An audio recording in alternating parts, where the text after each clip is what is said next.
দর্শক কেমন আছেন সবাই? আশা করি সবাই ভালো আছেন। আল্লাহর রহমতে আমরাও ভালো আছি। দর্শক আজ আপনাদের নিয়ে এসেছি সিরাজগঞ্জের উল্লাপাড়ায় একটি দেশি কবুতর খামারে। দর্শক আমরা ঢুকে আছি এখন দেশি কবুতর খামারের ঘরে।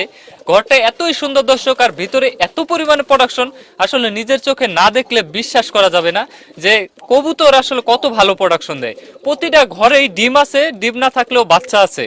খামারি ভাই আমাদের জানিয়েছেন এখানে অ্যাডাল্ট কবুতর আছে 60 জোড়া। 60 জোড়া থেকে প্রতি মাসে তিনি 40 জোড়া চোখ বন্ধ করে বাচ্চা পাচ্ছেন।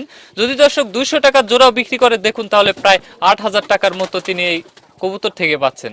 দর্শক যেহেতু এখানে গিরিবাজ কবুতর বেশি, তো বাচ্চার দাম একটু বেশি, তাহলে কি পরিমাণে লাভবান হচ্ছেন এই খামারি একবার চিন্তা করুন। দর্শক আপনারা শুরু করে দিতে পারেন, তবে শুরু করার আগে আমাদের প্রতিবেদনটা দেখে নিন কিভাবে পালন করতে হয়, কি কি সমস্যা, কি খাবার খাওয়াবেন। তো দর্শক চলুন, ক্যামেরাম্যান তারেককে নিয়ে মুকুল ক্রুশ আজকের প্রতিবেদন শুরু করছি, সঙ্গেই থাকবে। আসসালামু আলাইকুম। ওয়ালাইকুম আসসালাম। কেমন আছো ভাইয়া? জি ভালো আছি, আপনি আলহামদুলিল্লাহ ভালো আছেন? এই তো আলহামদুলিল্লাহ ভালো আছি। আমরা চলে আসলাম তোমার খামারটা দেখতে, আর জানবো একটু আমরা আসলে কবুতর পালনে আসলে লাভ আছে কিনা। তুমি যে এই বয়সে কবুতর পালন শুরু করেছো, এবং তোমার এখানে শুনতেছি অনেক কবুতর, ভালো প্রোডাকশন, প্রতিটা খোপে আসলে ডিম বাচ্চা আছে। এত ভালো প্রোডাকশন কিভাবে পাচ্ছ, কি খাবার খাওয়াচ্ছ, কি কি রোগবালাই হয়, এগুলো সম্পর্কে জানবো। যারা নতুন শুরু করবে তারা কিন্তু আমাদের প্রতিবেদন দেখে অনেকে আগ্রহী হবে, তাই সঠিক যে তথ্যটা সেটা দেওয়ার চেষ্টা করবা। তো প্রথমে তোমার নামটা একটু বলো, এবং বর্তমানে লেখাপড়া করতেছো না কি করতেছো এটা একটু আমাদের বলো। আমার নাম মোহাম্মদ সামিউল ইসলাম শামীম।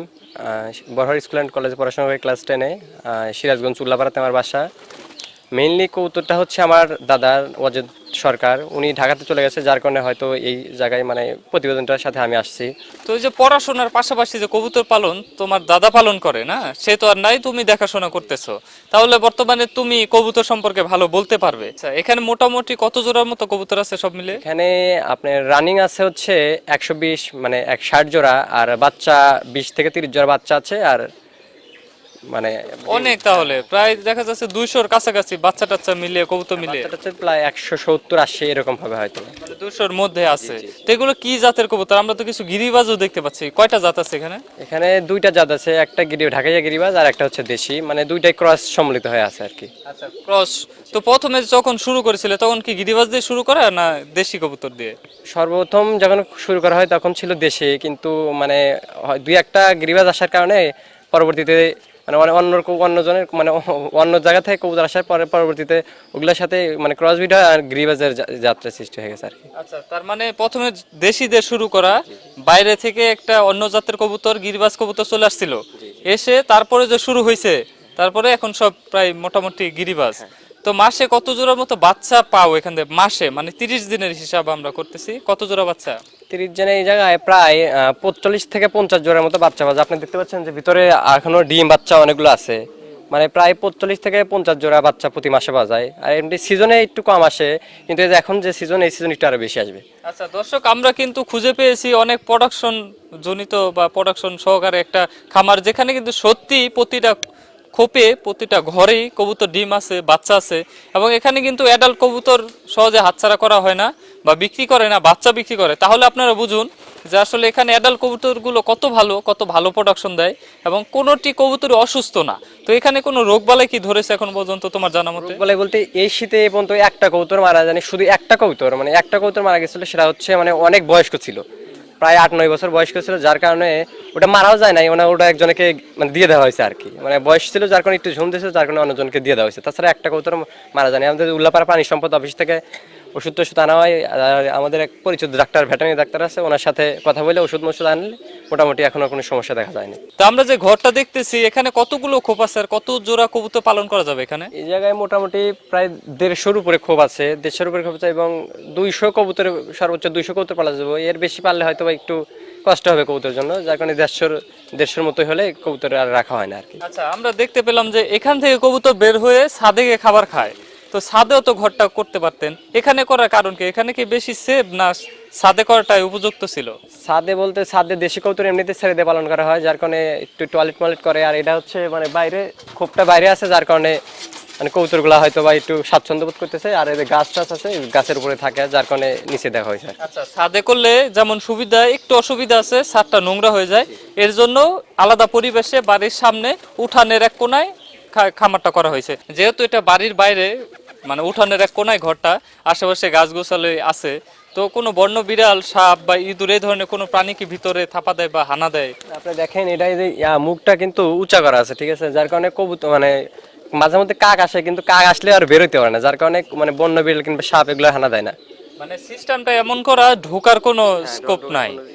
আচ্ছা, তো এছাড়াও কোনো আলাদা সমস্যা জনিত, মানে অনেক কবুতর আছে দেখা যায় হঠাৎ বসন্ত মশার কামড়ে এ ধরনের কিন্তু সমস্যা হয়, আউট কোনো রানীক্ষেত বা বড় ধরনের সমস্যা ছাড়া কি কোনো রোগ বালাই কি দেখা দিছে? আপনি এই যে বাচ্চাগুলোর হয়তো বা গোটা ইটো চোখে গোটা ওঠে, ওইটা হচ্ছে মানে একটা সিজনাল রোগ আর কি, মানে ওই জায়গায় ওই সময় হয়তো পটাশের পানি দিয়ে, মানে পানির ভিতর গোসলে পানির ভিতর পটাশের পানি দিলে হয়তো বা আরো অন্যান্য ওষুধ দিলে হয়তো বা সেরে যায় সেটা আর কি। আচ্ছা, এটা খরচ কেমন হয়েছিল, এটা কি মনে আছে? পুরোটা 150 খোপের এই কবুতর খামারটা তৈরি করতে? বলতে দাদা কবুতর পালা লেগে প্যান পরা অবস্থা থেকে, যার কারণে আমার হয়তো বা জানা নাই ওইটুকু যে কত টাকা খরচ করতে, তবে 4-5 বছর পর হয়তো একটু রিকভারি করা হয়, যে কোটরা টোটরা একটু পাল্টাই দেওয়া হয়, যার কারণে ওইগুলো একটু মানে রিকভারি করা হয়। আচ্ছা, তার মানে অনেক আগে থেকে পালন করা, অনেক আগে থেকে ঘরের জন্য সঠিকটা জানা নাই। দর্শক, আপনারা কিন্তু দেখতেছেন প্রচুর কবুতর, এবং এখানে কিন্তু মোটামুটি অ্যাডাল্ট কত জোড়া আছে বলা? অ্যাডাল্ট আছে 60 জনের মতো। 60 জোড়া, তাহলে 120টা দর্শক অ্যাডাল্ট বাচ্চাই দেয়, তাহলে বুঝেন প্রতি মাসে 40-50 জোড়া বাচ্চা দিচ্ছে। আর সবগুলো কিন্তু কি সুন্দর ঘর থেকে বের হয়ে গিয়ে ছাদে খাবার খাচ্ছে, আর খাবার দেখতেছি আমরা গম খাওয়াচ্ছে, গম ছাড়া কি অন্য কিছু খাওয়ানো হয়? জি, গম খাওয়ানো শুধু পুরো সময় যদি গম আর সরিষা খাওয়ানো হয়, আর বাচ্চা যখন উঠে আর কি, বাচ্চা ওঠার 3 থেকে 4 দিন পর থেকে আমরা মানে বাচ্চা গ্রোথ বাড়ানোর জন্য দেশি মুরগির খাদ্য দিই আর কি, মানে ওইটা দিলে বাচ্চা গ্রোথ একটু ভালো আসে। মানে ফিট নাকি? এটা এই যে দেশি মুরগি ব্রয়লার মুরগি পালা হয় ওইটার ফিড আর কি। হ্যাঁ, ফিট ফিট খাওয়ালে তো আমরা জানি মা কবুতরের চর্বি হয়ে যাবে, পরে ডিম পারবে না, এটা কি শুধু বাচ্চার জন্য আলাদা? যদি এরা এরা আমরা মানে সব সময় দিই না, এটা শুধু যখন মানে খোপে বাচ্চা থাকে, মানে বাজারজাত করার সময় 3-4 দিন আগে, মানে বাচ্চা বাজারজাত করার 3-4 দিন আগে আমরা ওই খাদ্যটা যাতে কবুতরের বাচ্চাটা একটু গ্রোথ ভালো থাকে, এটার জন্য আমরা মানে একটু খাওয়াই। আচ্ছা, তাহলে সাধারণ খাবারের থেকে ফিটটা খাওয়ালে একটু তাড়াতাড়ি গ্রোথ শক্তি বাড়ে। হ্যাঁ হ্যাঁ, মানে বাচ্চাগুলো একটু গ্রোথ শক্তি বাড়ে আর কি। আচ্ছা দর্শক, আপনারা কিন্তু এই কাজটা করতে পারেন, যদিও ফিটের দাম একটু বেশি, মানে গম বা ধানের তুলনায় ফিটটা একটু দামি খাবার, বা এগুলো বড় বড় খামারে খাওয়ানো হয়। তা আপনারা যদি বাচ্চা থেকে একটু ভালো প্রোডাকশন পেতে চান, বা বাচ্চা যদি একটু মাংস বেশি বা একটু বেশি দামে বিক্রি করতে চান, তাহলে কিন্তু বাচ্চা বিক্রির সপ্তাহখানেক আগে খাওয়াইতে হবে না? হ্যাঁ, 4-5 দিন আগে গ্রোথটা একটু ভালো আসবে, গ্রোথটা ভালো আসবে। সপ্তাহখানেক আগে থেকে বিক্রি করা, যদি একটু ফিট খাওয়াতে পারেন, তাহলে কিন্তু বাচ্চার শরীরে প্রচুর মাংস হবে, এবং এটা কিন্তু বাজারে বিক্রি করতে আপনার জন্য সুবিধা হবে। খুব অল্প সময়ে আপনার কবুতর বাচ্চা বিক্রি হয়ে যাবে। তো তোমাকে অনেক ধন্যবাদ, তুমি আমাদের এই প্রতিবেদনে সময় দিয়েছো এবং আমাদের যে আমন্ত্রণ জানিয়েছো, আমরা এসে তোমার খামারটা পরিদর্শন করে গেলাম, এবং ভবিষ্যতে এই খামারটা আরো বড় হবে, আমরা আবারও আসবো, এসে আবারও তুলে ধরবো তোমার সফলতার গল্প, এবং তোমার খামারের জন্য শুভকামনা।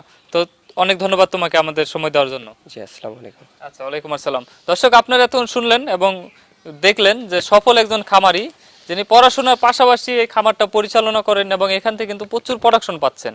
এখানে মোট যেই যতগুলো কবুতর আছে, সেখান থেকে প্রতি মাসে 40-50 জোড়া বাচ্চা পাচ্ছেন। এখান থেকে কিন্তু সে পড়াশোনার পাশাপাশি তার যে হাত খরচ এবং যে সংসারে একটু হলেও কিন্তু হেল্প করতে পারছেন। আমরা কিন্তু দর্শক এটাই চাই যে আপনারা বেকার না থেকে, যারা কলেজ পড়ুয়া, স্কুল পড়ুয়া বা বেকার রয়েছেন, চাকরিহারা রয়েছেন, তারা বেকার না থেকে কম পুঁজিতে কয়েক জোড়া দেশি কবুতর দিয়ে পালন শুরু করুন। প্রথমে একটু ধৈর্য ধরতে হবে, একটু সময় নিতে হবে, তারপর আস্তে আস্তে দেখবেন আপনার এই খামারটি অনেক বড় হয়ে যাবে। খুব তাড়াতাড়ি যে আপনি অনেক টাকা ইনকাম করবেন তেমন কিন্তু না, আপনার একটু সময় লাগবে। আপনি হয়তো 1 বছর পরে বা 6 মাস পরে থেকে প্রোডাকশন পাবেন। প্রথমে কয়েক জোড়া কিন্তু রেখে দিতে হবে, রেখে দিয়ে সেখান থেকে আপনার পাল বাড়াতে হবে বা বৃদ্ধি করতে হবে। আস্তে আস্তে দেখবেন আপনিও এই কবুতর থেকে ভালো মোটা অঙ্কের একটা মুনাফা পাচ্ছেন। তো দর্শক, ক্যামেরাম্যান তারেককে নিয়ে আমি বিদায় নিচ্ছি, মুকুল ক্রুশ। সবাই ভালো থাকবেন, সুস্থ থাকবেন, আল্লাহ হাফেজ।